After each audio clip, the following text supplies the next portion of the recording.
When we're young, we have an amazing, positive outlook about how great life is going to be, but somewhere along the line, we forget to dream and end up settling. Join Up Dots features amazing people who refuse to give up and chose to go after their dreams. This is your blueprint for greatness. So here's your host, live from the back of his garden in the UK, David Ralph. Good morning, everybody. Good morning to episode 87 of Join Up Dots. It's getting big time now. The listeners are absolutely exploding, and I really say this, most shows, thank you so much, because without the listeners, we ain't got a show. And on the show today, we've actually got somebody who was a listener and is now a guest, which is amazing. I can't believe it. He's actually come through to us and said, would you mind if I come on the show? And we checked into his background, and he is a perfect fit. So if you are out there and you are an action taker, a mover, a shaker, a zigger, a zagger, and you've got a story of a leap of faith or something just simply inspirational, then drop us a line like this guy did, and we will get you on air. So a little bit of fame for you, and you can share it to all your friends the day you was famous. So let's introduce you to today's guest. He is somebody who knew what he wanted and had a dream to achieve it. Buying into the corporate vision of the big cars, medical cover, and the big office with the PA and secretary working overtime to support him, he started studying to be a lawyer. That was his dream. He joined up with all the other eager and soon-to-be rich and successful lawyers, and for the next 7 years followed the path that he had created for himself. He was a man on a mission. But what happens when that mission turns out to be the wrong one? What happens when you realize that the passions inside you screaming to get out are not aligned with the day-to-day life you've built for yourself? Well, that happened to our guest after a traveling sabbatical in 2013, when he came to the realization that he wanted out of the legal rat race and instead find the thing that lights him up inside. So what was the path that he selected for himself? And why did the legal rat race not turn out to be the path to gold that he had imagined it was going to be? Well, let's find out as we bring onto the show to find out how he made that transition, and of course to join up the dots of his life, the one and only Huzefa Kapadia. How are you, sir? I'm terrific. How are you? Well, you say you're terrific, but you were saying to me you're a little bit under the weather today. Well, let me put it this way. I might be a little bit under the weather, but I'm extremely excited to be on the show. So overall, I'm doing great. Well, if anything can sort of get that blood pumping through and make you... I tell you what, by the time the show's ended, you'll be out drinking beers and dancing and karaokeing. That's what Join Up Dots does to you. Well, that, and also it's 4th of July, so we do have a large barbecue party today in Vegas. But yes, also the Join Up Dots is going to get the blood flowing, I'm sure. Absolutely. So is that where you are, you're at the moment, Las Vegas? Yes. I've been in Las Vegas for the last 3.5 weeks, and it's sort of, okay, so you mentioned, again, my sabbatical last year, where I traveled and commingled with a number of entrepreneurs, and that's what kind of got me on the path now. It's essentially, I'm here for the same thing, it's kind of a similar type of gathering of all these like-minded people who want to break the mold and do different things.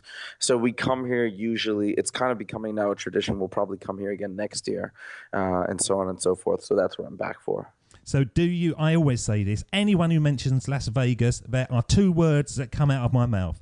Barry Manilow. Are you going to see the man himself? Sadly, no. It's interesting. I've been to Vegas many, many times, especially since I moved to Los Angeles 2.5 years ago. It's only about a 4.5-hour drive. And I've never seen a show here, and I rarely gamble. So those are two big things that people like to do when they come here. Honestly, what we do is we usually have a big group of friends. We hang out. We do like to go clubbing a lot, and the nightlife is quite good. So that's kind of what we have on the agenda usually. I think Vegas, I've been to Vegas, and I must admit, I didn't like it. Now, hopefully we've got no listeners here from Vegas, and I know we have. So apologies. Vegas, I'm sure, is lovely in many shapes and forms, but it just didn't do anything for me. I found it kind of lifeless, exciting but lifeless. I went to a show at the MGM Grand, and we saw Jay Leno. And very, very funny. You didn't do any sort of musical things, but after a day of going into Caesar's Palace and some of the other ones, I felt like I'd done it. Maybe I didn't give it its full flow over me, and I should have showered in Las Vegas. But I was ready to move on. So I can only speak from my perspective, and as far as the things that I like to do. Now, I actually understand what you're saying. My best friend isn't a big fan of Vegas for similar reasons. Now, for me, like I said, I look at it as a great place to meet up with a lot of my friends. We don't gamble. We don't do a lot of the normal things. But as far as nightlife, the nightlife is really phenomenal, and especially when we stay here for long periods of time. What happens is you have such a turnover in Vegas as far as the crowd and the people that are here, because there's visitors that are constantly cycling in and out. It's an awesome opportunity to meet lots of different people in a short span of time. So that's why I like it, but I completely understand why you kind of felt that way. So did you thrive on the sort of personal networking that you were talking about then? 110%. Okay, so what happened is, for me, is one of the main catalysts for eventually having the courage to break away was being exposed to a number of people who had done incredible things, and also that we had formed friendships, and then they pulled me aside and said, look, you can do this. We know you can do this. Stop being afraid and just go for it. And after sort of a couple months of hearing this over and over, it built me up to the point where I said, well, kind of two things. One, all right, you're right, I can do this. And two, I really want to do this. And that was the biggest catalyst. So I often tell people who are struggling with the decision, especially lawyers, is you need to change your social circle to some extent. If you keep hanging out with the same people that do similar things as you, they will consciously or subconsciously sort of dissuade you from doing it and make it feel much, much riskier. I totally agree with that, and I think every single guest who has been on the show talks about their peer group and surrounding yourself. And we always quote Jim Rohn. He was the classic one who said, you are the average of the 5 people that you surround yourself with. But it is so absolutely true. And I sacked a lot of my mates that when I looked at them, I realised they were taking my time, but they weren't giving anything back to me. And they were the ones that was actually anchoring me to where I was. And it wasn't actually where I wanted to be. So you've got to be very careful with that. And I want all the listeners out there to realise we're not going sort of hell for leather and getting you to change your life.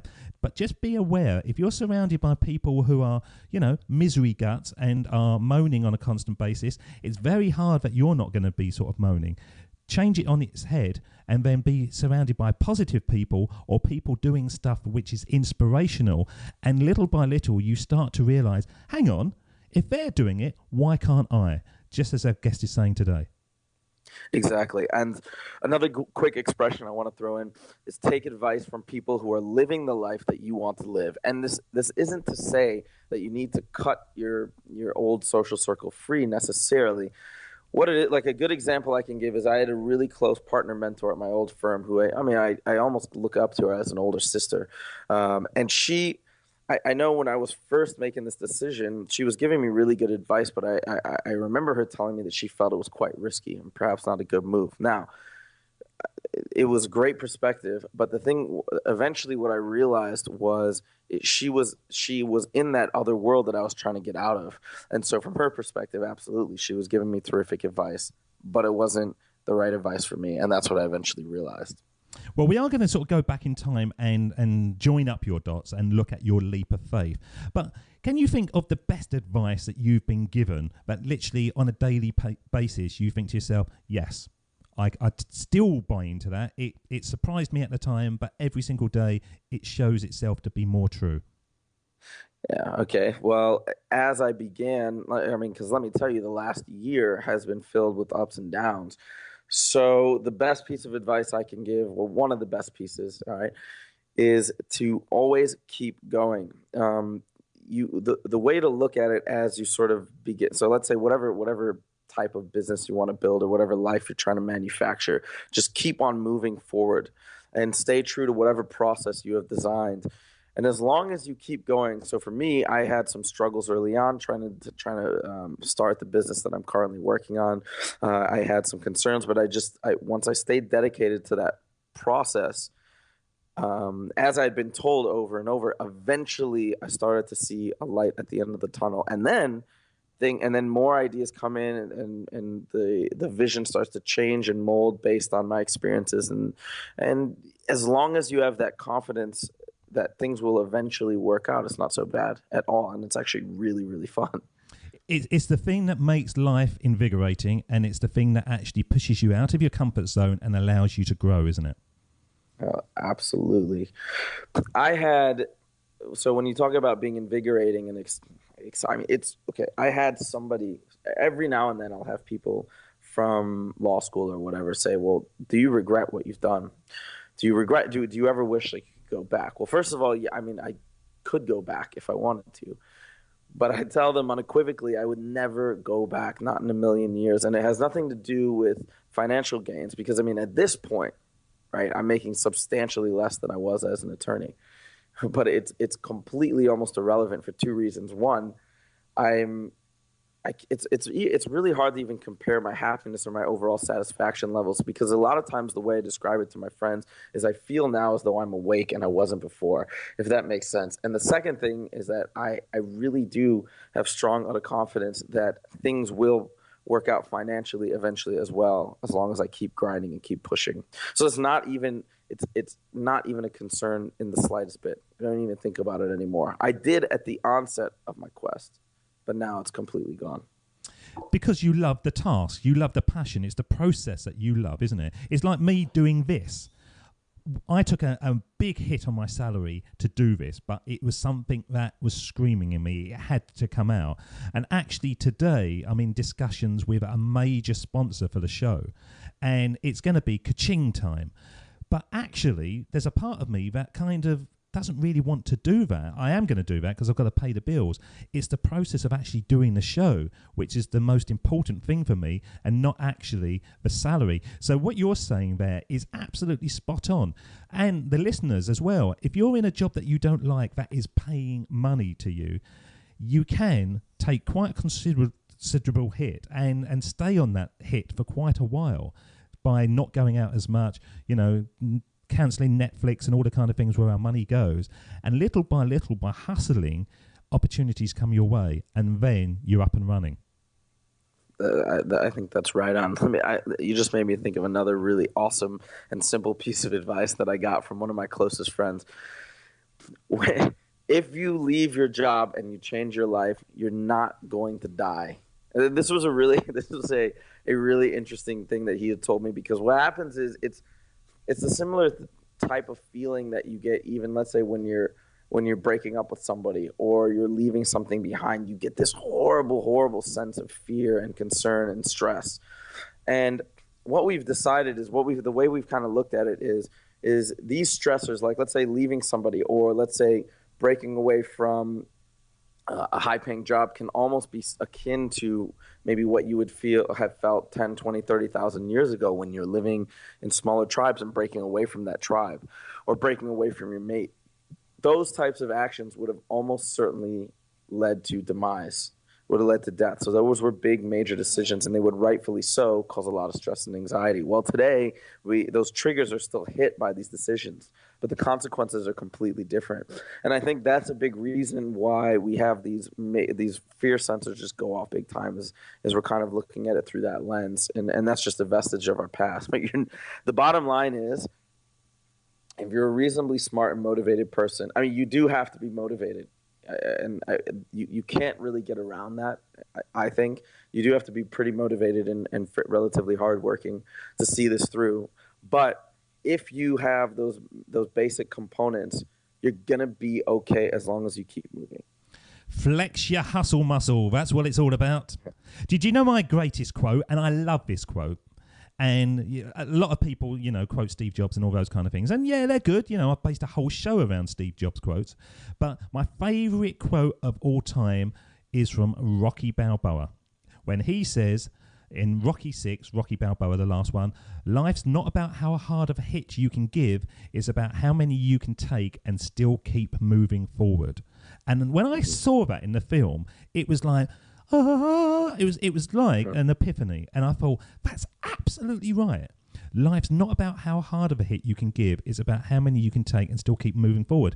And certainly when you take a leap of faith and you change your career, there's going to be a transitional period when it's all over the shop, and you are going to get hit in the face numerous times. But when you start moving through, I always class it as when you go through the sound barrier and the plane is in calm air, and then suddenly it gets all shaky, and then it goes through and it goes even faster. And that's what I class the transition all about. What do you think?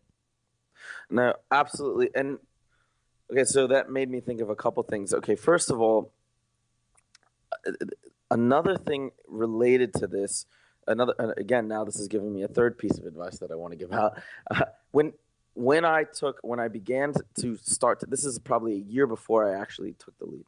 When I began to start thinking, okay, big law was a mistake. Now I need to figure out where to go. I started reading all these books, books on lawyers who want to leave their careers, how to figure out your right career. So I was convinced that what I needed to do before I took the leap was to study it to death to the point where I had this perfectly crafted career laid out, and I was going to go to it, and then everything was going to work out perfectly. Well, it doesn't exactly work like that. And I did read a book that actually touched upon that called The Unhappy Lawyer. And in that book, the advice of the author, which at the time I dismissed, was you find a perfect career just like you find everything else that you like, and it's by experimentation. So you just have to go out and start trying things and eventually whittle down to what you really like or what's a good fit. And I think that's so cool. And honestly, I remember reading that for the first time, and that seemed super scary and super risky. But at the end of the day, it's probably the only way and the best way to proceed. And now I'm seeing it from the other side. And my vision when I started out is already shifting and has already shifted substantially. I mean, I plan to take on all sorts of different projects now as a main part of what I do, which I didn't even envision when I first left. And it just kind of came about by trying a bunch of different things. Just before we jump back and we actually sort of look at the big dot, as we call it in Join Up Dots, that moment when you decided I've had enough, my 7 years in law school or the legal rat race come to an end. I was recording a show last night, which is going to go out, your episode 87 is going to go out in 3 days' time, and it's episode 90.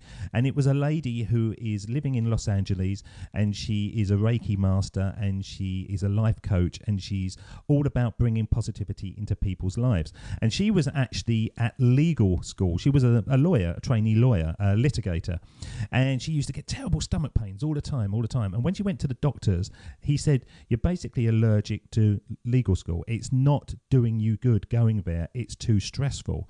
And she kind of just ignored it, and she did certain yoga practices, and it eased the pain. But then her big dot, and it ties up with your story, is she suddenly had an appendicitis. And she got rushed into hospital, and it was sort of near-death situation. It was a real bad one. And afterwards, the doctor said to her, you're going to be off work for 30 days.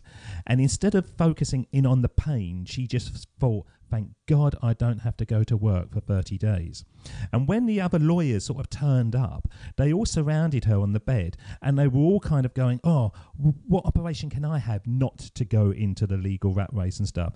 And so it was an amazing story that these people who were following a path which looked glamorous, looked lucrative, and quite often were the paths of their parents or their grandparents or sort of other close-knit relatives. Actually, when they got into it, they thought this isn't for them, but she was brave enough to do something about it, as you are. And that's where I want to come on to now. I want to come on to your big dot. Was it a moment, an epiphany, or was it just a series of little dots that joined into that big one where you went, my path has to change?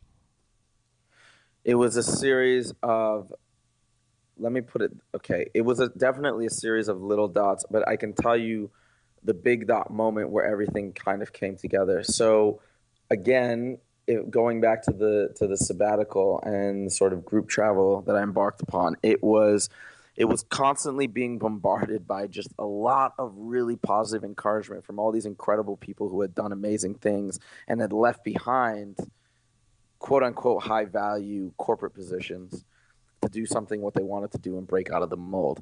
So hearing that, it was happening without me even being really fully aware of what was happening.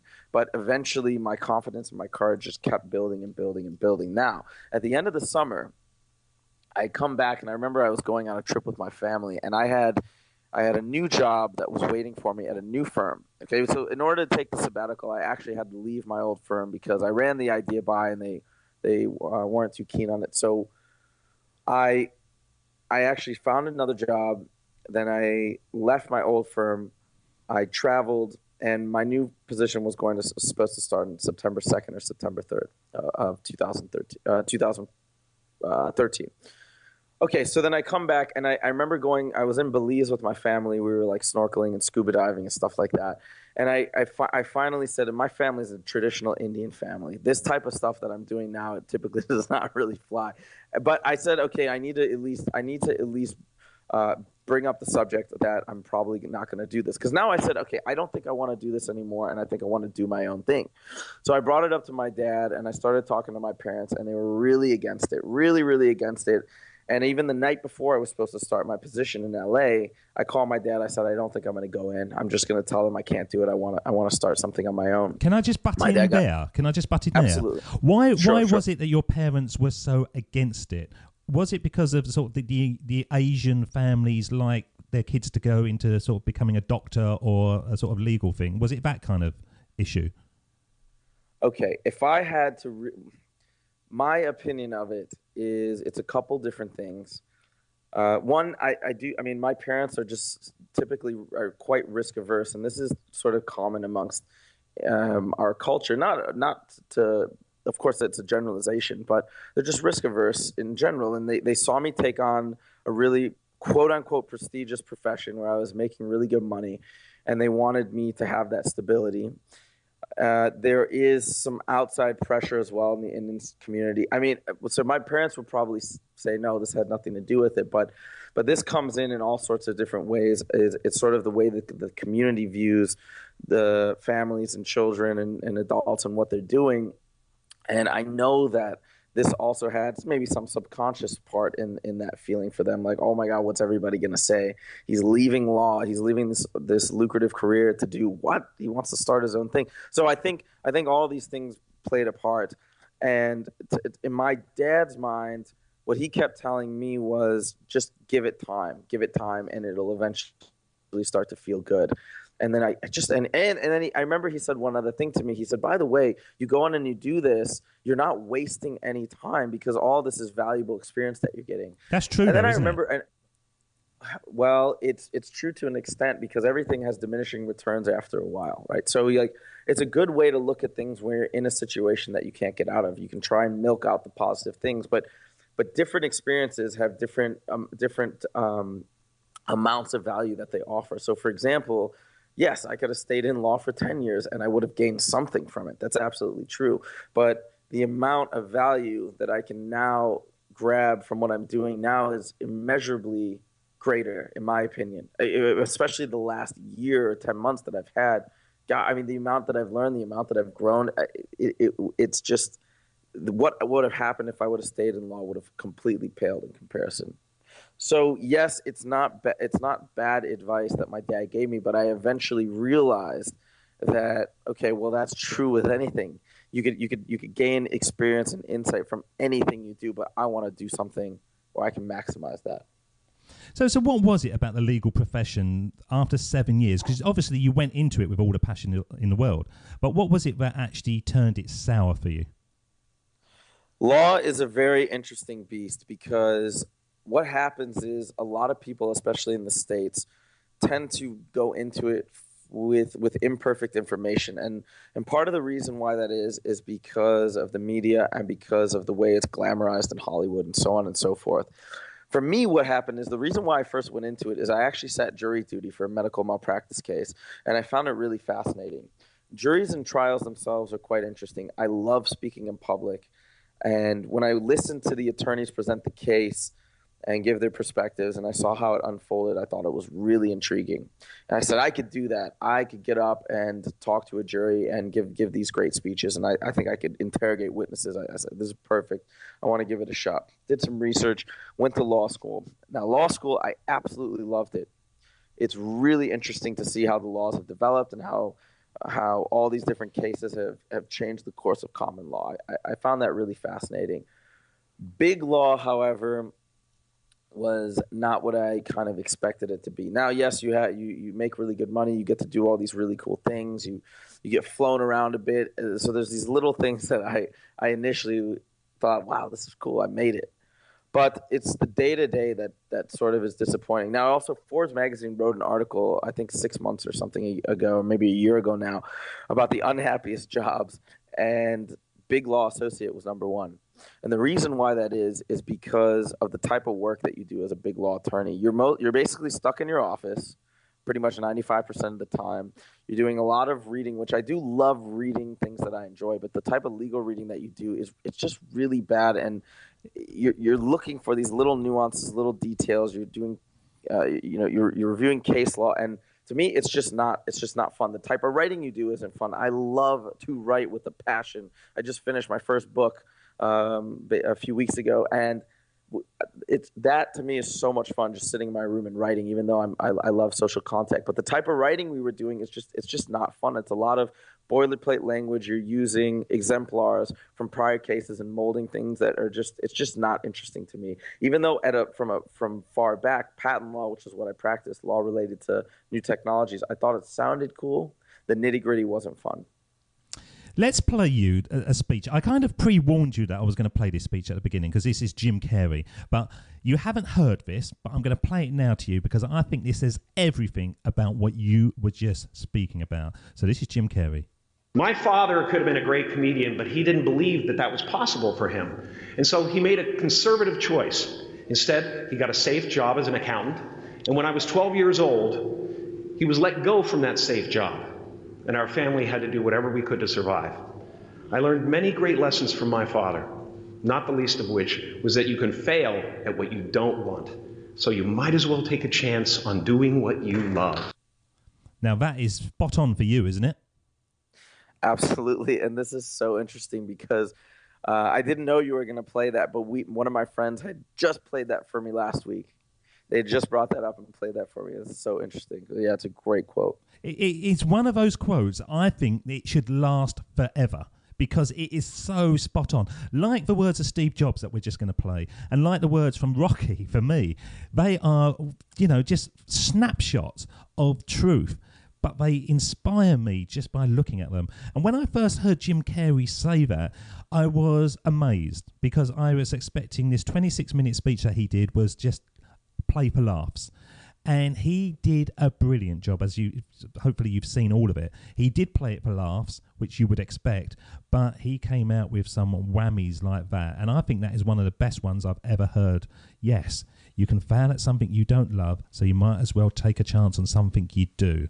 I hope everyone listens to that and really thinks about that. And if you are in a situation, as we've been saying all the way through this show, it doesn't kill you to change it. You're not going to die if you change your job. You're not going to die if you leave your boyfriend or your girlfriend or whatever. It is up to you to create your own reality, just like Huzefa is doing at the moment. So can you tell us about your book that you've just written? Because I'm fascinated about that. Yes, absolutely. And by the way, through this process, I know for a fact that writing books is now going to be a big part of my life. So this is hopefully the first of many to come. The book I've written, I've co-written with one of my best friends, Jasper Rivers. It's called Get Paid for Your Pad. And it's all about, it's kind of a how-to book on how to use Airbnb. Are you familiar with Airbnb? No idea what you're talking about. Okay, let me give you an explanation. Airbnb is the biggest company in what's called the short stay rental market. What they do is they connect people who are traveling with people who are renting out their homes in various cities across the globe. And now they've spread to over 190 countries in the world. So they're pretty much everywhere. And it allows people to directly rent out their homes to travelers and it's really, really incredible because it's an alternative to renting out a hotel. Usually the guests will get a much cheaper deal than at a hotel, unless you're really going for something extravagant. On top of that, you get all these amazing benefits. Like, for example, we're actually renting a house on Airbnb right now in Las Vegas. We have a huge house. We have a full kitchen, an awesome basement with pool table. We're a little bit off the strip, but it's so much more comfortable and relaxing. Plus, we get to benefit from the insight of our host, who's a local. So there's all these great benefits. So what we wrote this book, not for the guests who are looking for a place, but for the hosts or homeowners who are looking to rent out their homes. And the reason why we wrote this, or the reason why Jasper, it was Jasper's inspiration. He brought me on because of my writing ability, but he had this brainchild because he saw what was happening with him. He used to rent out his place on a fixed term basis, which is a year at a time, and he was making around $24,000 a year. When he finally started seeing how much money people were making on Airbnb, and he switched over. And after he worked out the kinks and figured out the system, his income went from $24,000 to $60,000 per year with his apartment. He has a 2-bedroom flat in Amsterdam. So after learning all these different ways to up the ante as far as his customer service and the way he listed his property, he said, I've learned so much. I want to write a book. I want to share it with the world. Do you want to help me? And I jumped at the opportunity. And so it took us for me, actually, once I took over, as far as he gave me kind of like the core book that he had written as far as all the facts. And then I took it and I just completely rewrote everything in my own word with my own voice. And that took about 3 months. So starting from February. And then we got a designer, did everything ourselves. And finally, it actually just went on sale on July, hold on, let me think for a second. No, on June 30th. So, and you can get it through Amazon and stuff, can you? You can not yet. Right now, we're selling it through ClickBank. The way you can get it is if you go to www.getpaidforyourpad.com, and there actually you can also sign up for our mailing list. And once you go there, you can purchase the book, and you can just download a PDF. Well, we will put the links on the show notes for that, because that sounds fascinating. And it leads me to my sort of next question, really, because you are Mr. Passion. You are so passionate, it's untrue, and I can just hear it coming out of you. And especially when you're talking about writing. When you were a little lad, a sort of, a 5-year-old, 8-year-old, 10-year-old, did you used to spend a lot of time writing creative stories and little tales? Okay, so it's actually interesting. When I was younger, as far as the creative stories, okay, I can talk about a lot of different things right now, but what I would do instead, and I still do this to some extent, is a lot of times I would sit in my room and I wouldn't write them down, but I would come up with all these stories and characters in my mind, and I would just pick them up then I would go down and have my day and do my thing, and then I would come back, and when I'd have my alone time, I'd pick up the story where I left off, and this would happen a lot of times, and it would change and transform, and then I would start following new characters. This is the type of stuff that I would love to do, but as far as just being creative in general, I've always been drawn to all sorts of creative pursuits. And by the way, I just want to clarify, creativity doesn't necessarily just mean having to pursue something in the arts, right? There are a lot of amazing engineers that have tons and tons of creativity. So creativity is, and there's a great book called Awakening Your Inner Genius, which talks about what exactly creativity is, because I think for a lot of people, it's a nebulous concept, but it's being able to connect different pieces of information from that's spread across different regions of your brain and connect those and then come up with new ideas. That's, in a nutshell, that's kind of the way it describes it. I thought it was a good description. But the other things that I've always loved to do creative-wise, as far as, I love creating music. That used to be something that I was almost going to do professionally, and that my parents were really against as well. So the agreement they worked out with me was I was a software engineer, and they said, okay, you can do the music thing, but you have to do it on the side. You've got to be a software engineer during the day, and you can do this on the side. I said, okay, that's fine. That's what I'll do.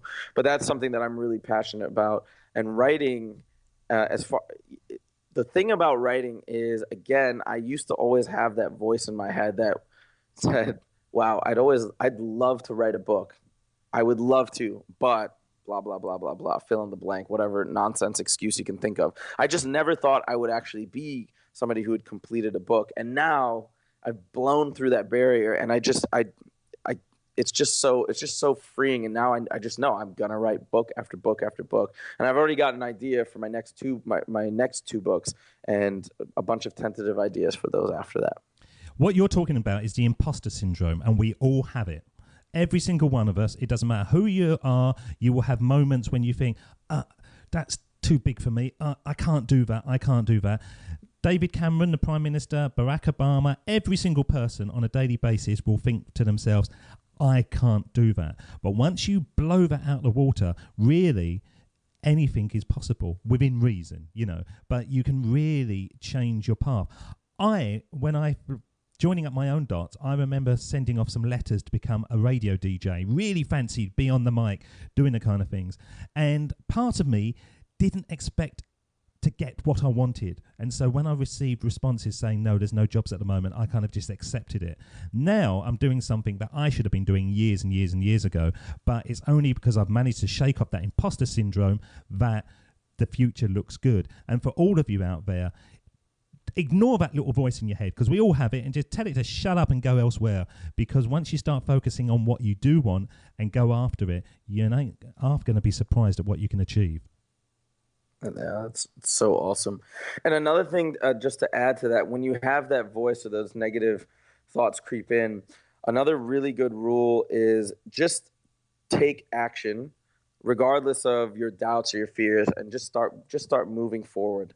And eventually things will click into place. Like it's sort of like let's say you go to a networking event or something where you're supposed to go and meet people, and you as you walk in the doors, you suddenly feel overwhelmed with this anxiety and say, oh shoot, I really don't feel comfortable talking to these people, and why are they going to want to talk to me anyways? Okay, right? Negative starts to creep in.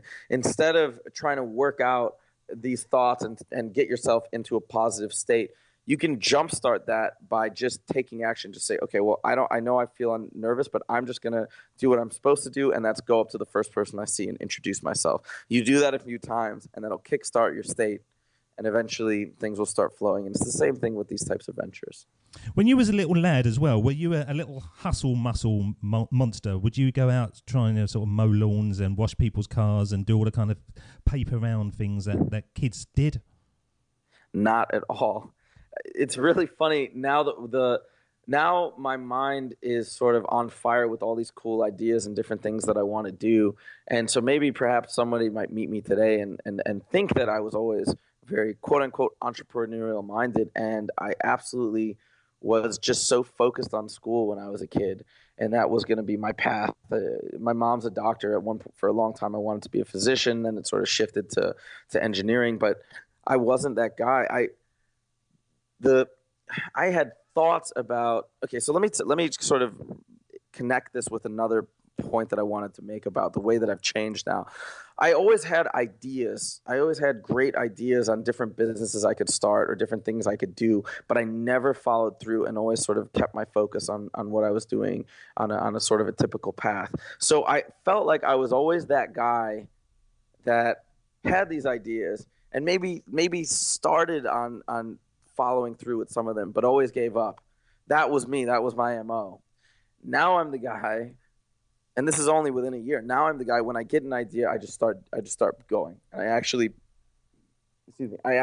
follow it through. Like, for example, this book, this could have easily been years ago when I was working in law, something that I was said, yeah, let me try it. And then, of course, things would have come up. I don't have enough time, and I would have just pushed it to the side. Now, as soon as he brought me the project, I knew I was going to see it through. And it just feels good because this is honestly the person that I always wanted to be, where I'd get a cool project or a good idea, and I would see it through and I would crush it and do the best. And by crush it, I mean put in my absolute best effort and feel really proud of it at the end. And now I've kind of become that person, and it feels good. It should feel good. You're creating your own path. You don't know where you're going, but you know that you're going to get there, and you're going to bump into walls, you're going to hit closed doors, and then suddenly you're going to see an open space, and then you're going to run, and then you're going to have obstacles as well. It's exactly what Steve Jobs basically said, and we're going to play this now, because I think that you are a man who is on a mission, but ultimately your final destination you're unsure of. You can't possibly know, because there's so many exciting opportunities coming your way, and it might be that somebody comes around and says, let's make a movie, and you think, oh, I've never done that before. But now you've got that mindset to be able to go, yes, I can try that, and if I can't do it myself, we can get people around us to do that. Then you've got a world of opportunity, which is simply astonishing. So let's listen to Steve Jobs, and then let's get your flavor on what these words really mean. Of course, it was impossible to connect the dots looking forward when I was in college. But it was very, very clear looking backwards 10 years later. Again, you can't connect the dots looking forward. You can only connect them looking backwards. So you have to trust that the dots will somehow connect in your future. You have to trust in something, your gut, destiny, life, karma, whatever. Because believing that the dots will connect down the road will give you the confidence to follow your heart, even when it leads you off the well-worn path. And that will make all the difference. Okay, so amazing words, but what do they really mean to you? Yeah, so to me, it's kind of has to do with having, again, so now that I've developed this really, really powerful confidence within myself, which honest to God, I did not have at all before. And people would probably look at me and say, well, yeah, but you did these things. You should have felt confident in yourself. And I look back and I'm sort of bewildered by it as well now because I feel so good about myself. But yeah, I didn't have it. So what I think it means is really get what's called, maybe some people have referred to it as your inner game. I'm taking that term from a book called The Inner Game of Tennis. But get your inner state so solid and strong where you really believe in yourself that you can accomplish what you set out to do and just start moving. And especially when you're sort of carving your own path, it's okay that you don't have a clear picture of where you want to go. And moreover, even if you have a clear picture of where you want to go, it's okay to stray away from that as you're moving forward and making progress. And to not be afraid of letting go of things and just sort of weaving your own path around whatever obstacles may come up to find the pot of the gold at the end of the rainbow. And that's kind of what that means to me. And I've realized that throughout this journey as well, because like I said before, this always used to be a big area of concern as far as I need to have a final destination. Okay, I'm a lawyer. I'm gonna go for partner and make my name there in patent law or whatever. I always wanted to see that destination, and that's kind of how I've just been trained my entire life. Now it's completely different, and it's super cliche, but it's more or less that my life. It's almost like now I really am living in the moment, even though I do envision something big eventually, big things and good things happening in the future. But I sort of live in the moment as far as I'm constantly looking at feedback and pinging and the way I feel about what I'm doing to guide me on a day-to-day basis. It's not a year-to-year or a 5-year plan or a 10-year plan. No, forget all that. I don't operate like that anymore. And that's partially based on now what I've realized is beneficial for me, but that's also after talking to tons and tons of really successful people and successful entrepreneurs. I remember when I read Tim Ferriss's 4-Hour Work Week, it was a changing book in my life. And I realized that there were people out there that were creating businesses that could run on automatic pilot. And they didn't have to be there 9 to 5 every single day. And for me doing this job, that is my destination. At the moment, I'm pretty much chained to the computer 17 hours a day, and the balance in my life is not right. But already I'm seeing a point where I can start to bring in other staff and I can get support so that the show can actually move on without me being here all the time. I will never, ever give up with being on the mic because I love this. I love this more than I've ever done anything in my life before. But ultimately, the rest of the administration and stuff can go on automatic pilot. And I think that, for me, is true success. That's awesome. Funny thing is, I actually just read the 4-Hour Work Week, even though I think it came out almost 4 years ago. I just read it 2 weeks ago. So I'm a bit late to come onto it, but that book is incredible, and that was also I had heard many things about it, about the in particular the automation idea, and I do think that's awesome. And for me, I would like to have some semblance of an automated career as well. But you know what it's become for me, and you just mentioned it as well, and I just wanted to bring this up. For me, what it's become about is weaving my life around things that just genuinely make me happy, and that to me has been the biggest revelation now, where I'm leading a life where Sunday is no longer a day of angst because I know what's around the corner on Monday. And when I think back on that type of a life, which seems so normal to me for a long time, it's just terrible. Now it's literally every day I wake up excited to do something. Now that's not to say every single task is a stroll in the park, but overall, it's it's just a whole new existence. And you know what phrase I just realized the other day? I was thinking about this. You know what phrase that I completely detest now after thinking about it? It's the expression of killing time. Like, what does that even mean? Right? I mean, you know what it means when we're sort of doing something day to day that's uninspiring or uninteresting, but it's just now I've realized what a poor choice of words and what a poor concept that is. I heard an interview with Billy Joel many, many years ago, and they said to him, now, Billy, you've had all these 100 million albums and you've sold out all these stadium tours and everything. You know, what has success brought you? And he said, time. Simple as that. Mm-hmm. He could wake up every morning, and if he doesn't fancy doing something, he doesn't do it, and he has choices. And the majority of people out there who are employees, well, literally all of them, I imagine, if they're employees, don't really have that ability to choose. And if you are feeling a little bit down on a Monday morning or whatever, you still got to go in there and do it. And now, I'm not saying that you and me have got the ideal life, because being an entrepreneur does take up all your life. But when it does blur into one and you're not sure when it's work or play, then that's a powerful position to be in. Yeah, absolutely. And I do just want to mention as well, and right, like you did say, being an entrepreneur it is quite time intensive. Actually, I worked a lot as a lawyer. I mean, the hours in big law are really bad. By bad, I mean it's intense. But I'm definitely quote unquote working, although it doesn't feel like it. I'm quote unquote doing stuff related to my businesses more now. But that's, for me, like I said, it's so much better. It's such a better existence for me. I do have friends who work in big law. It's a minority, but I do have some that but I think are genuinely happy and on a really good path and and like what they're doing, and that's awesome.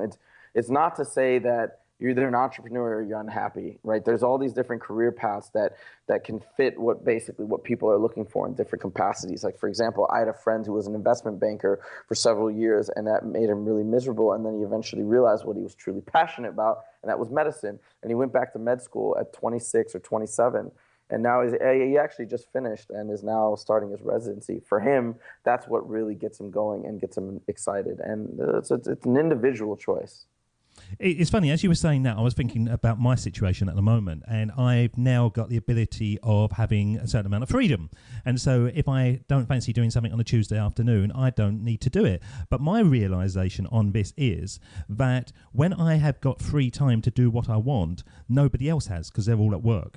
And that's the kind of thing that I'd almost like to be able to fund people to hang around just for when I fancy a couple of beers down the pub or whatever on a sunny afternoon. Because it can be lonely when everybody else is at work 9 to 5. That's absolutely true. But a great way around that is to start building not to cash in your old social circle, but to start building new social circles. Like, for example, I mean, I can specifically talk about the month right now where I've been in Vegas surrounded by 40 awesome, incredible people. We hang out all the time because we're all doing similar types of things, and it's absolutely incredible. We have 6 people staying in this house, and for example, we will spend every morning together, all with our laptops downstairs, hanging out, having fun, and working on our businesses. And it's incredible. We are very flexible, and it's great. Now, could I do this with my friends back home who work at law firms in Los Angeles? Absolutely not. But there are plenty of people, I think, out there that actually are leading similar flexible lifestyles. And I just encourage people to go find those other folks and link up. Just before I put you on the sermon of the mic and we send you back in time to have a one-on-one with your younger self, just give us a flavour. We've been talking about your entrepreneurial tasks at the moment, but what are your businesses at the moment? Sure. So the main thing that I set out to start when I left, and this is and let me just jump in quickly to this briefly to how exactly I left, because I think it's kind of funny, perhaps maybe entertaining, but I actually did end up going to start my new job at my new firm because my dad was so stern about his belief that, you really need to go. Just trust me, just go. I started there and I worked for a week and a half and I realized there was no way I could do it anymore, and I wanted to start my new business, and I quit in a week and a half, and they were not very happy because they'd waited all summer for me to start. But it was that point where I just knew I couldn't do it. And once you reach that point where you just know you can't do this anymore and you need to do your own thing, that there's no going back. And I told them that. I'm like, I would have never done this in a million years before because this is such a corporate faux pas. It's really, really terrible. But I said, I made my decision. I'm out. Okay. So I stepped away. What did I step away to do? I stepped away to start a business that I'd always thought would work, and that was an education services company or a tutoring company. And I had the idea to start this a long time ago when I was 23. And again, I'd made the flyers, I thought about it, and I didn't see it through because I just started thinking, this is going to be too hard to do X, Y, Z, whatever nonsense excuses come up. Well, this time I said, all right, I want to really see what I can make of this because I'd always seen there's a large upside for really good teachers, right? There's a huge range of what you can, of how much money you can make and all these different things. And I thought I've always taught for free and on a pro bono basis when I was an attorney. And I've always felt that I was a really good teacher, especially with math because I love math. I'm really passionate about it. I said, okay, I want to put this skill and this passion to use and make it my bread and butter, and let's see what I can do with it. So my company is called Scalar Learning. Scalar, I took that word from matrices. When you have matrix multiplication, I won't get into it. The bottom line is the scalar is a number that multiplies all these different numbers within a matrix. And it's sort of like an amplifying agent. And so that's the way I look at myself with a number of students amplifying their abilities in math. So that's where I came up with the name Scalar Learning. Anyways, my company now deals with helping kids work on math. I also help some other subjects as well. And I've gotten into some standardized test prep. But as I said, as you keep pushing, the idea evolves and changes as you keep learning and growing. Now my next big thing is I still want to stick with education and I still want to work with kids.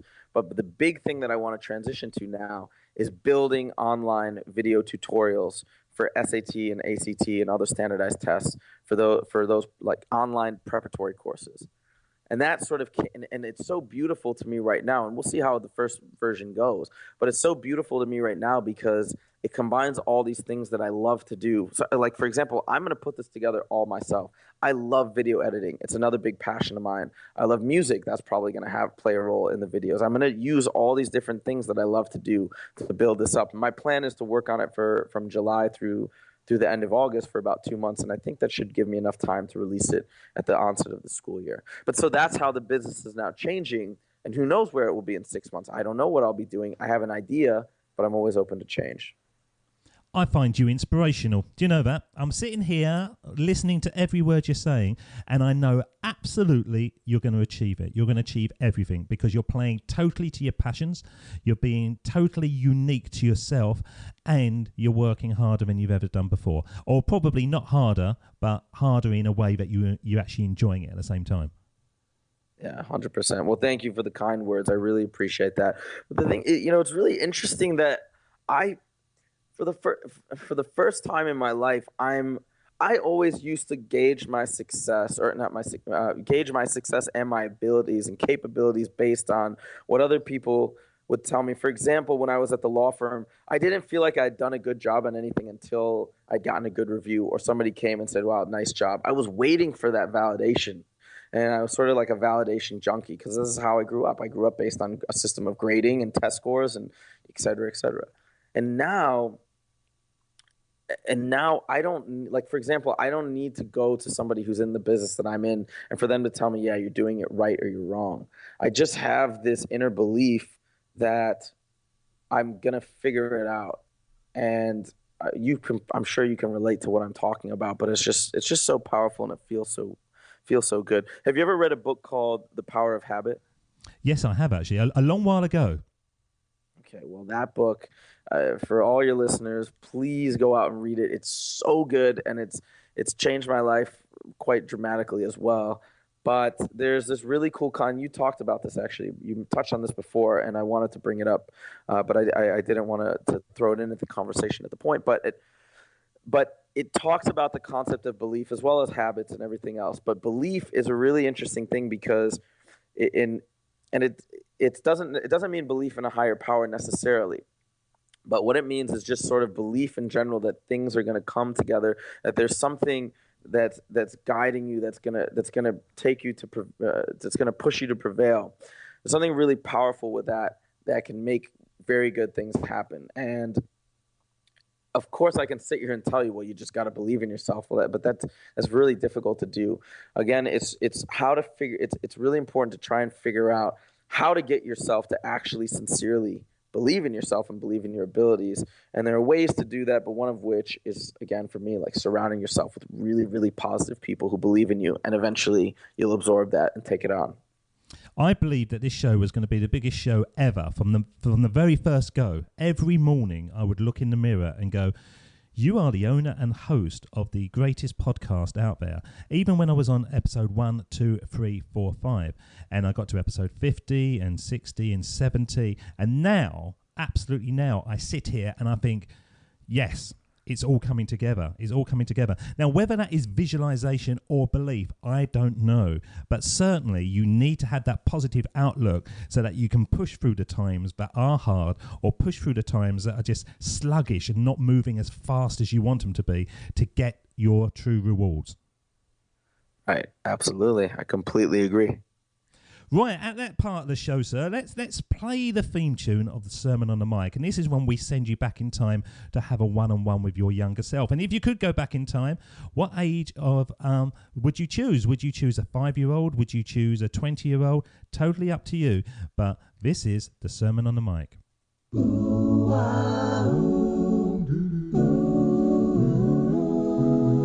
Here we go with the best bit of the show, the Sermon on the Mic, the Sermon on the Mic.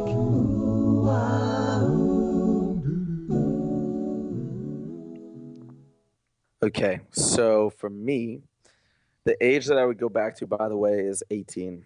And that's kind of right when I was about to start university. And what I would tell myself is, don't be afraid to try things and fail.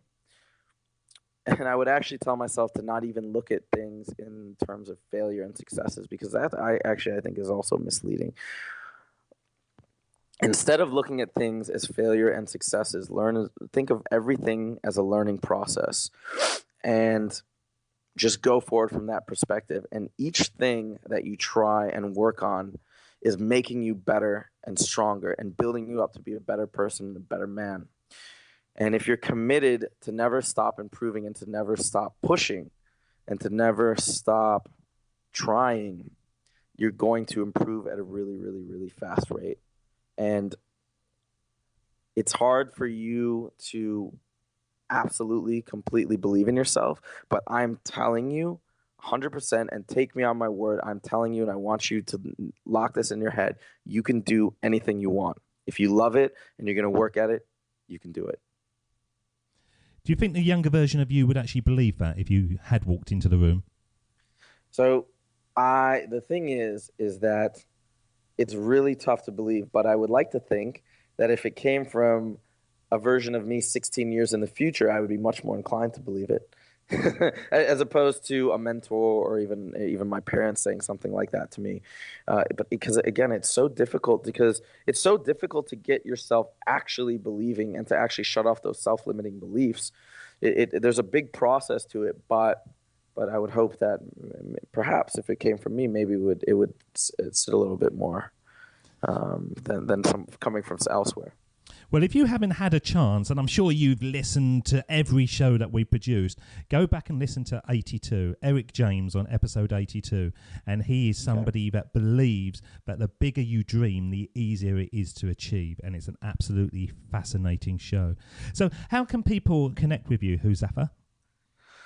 Certainly. So, well, again, if anybody is interested in checking out our book, and this book is for anybody who owns a house or an apartment and wants to make extra money and wants to be a really good Airbnb host, you can check out our book at www.getpaidforyourpad.com.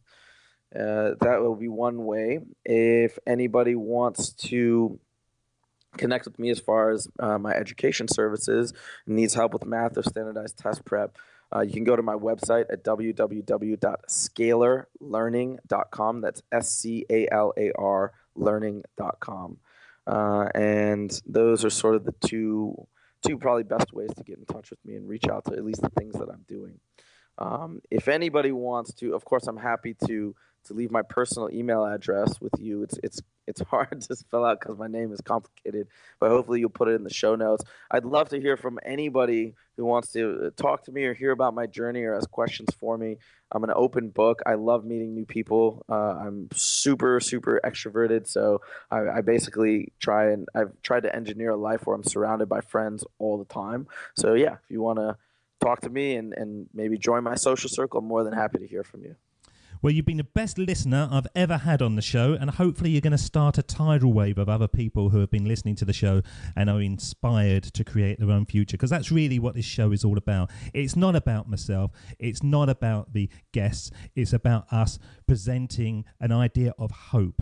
And that hope is out there for all of us, and we can have the life that we want if we're willing to go for it. So thank you so much for spending time with us today, joining up the dots. Please come back again when you have more dots to join up, as I believe that by joining up those dots and connecting our past is the best way to build our futures. Huzefa, thank you so much. Thank you so much for having me. It was so much fun. Thanks a lot. David doesn't want you to become a faded version of the brilliant self you were once to become. So he's put together an amazing guide for you called the 8 Pieces of Advice That Every Successful Entrepreneur Practices, including the 2 that changed his life. Head over to joinupdots.com to download this amazing guide for free, and we'll see you tomorrow on Join Up Dots.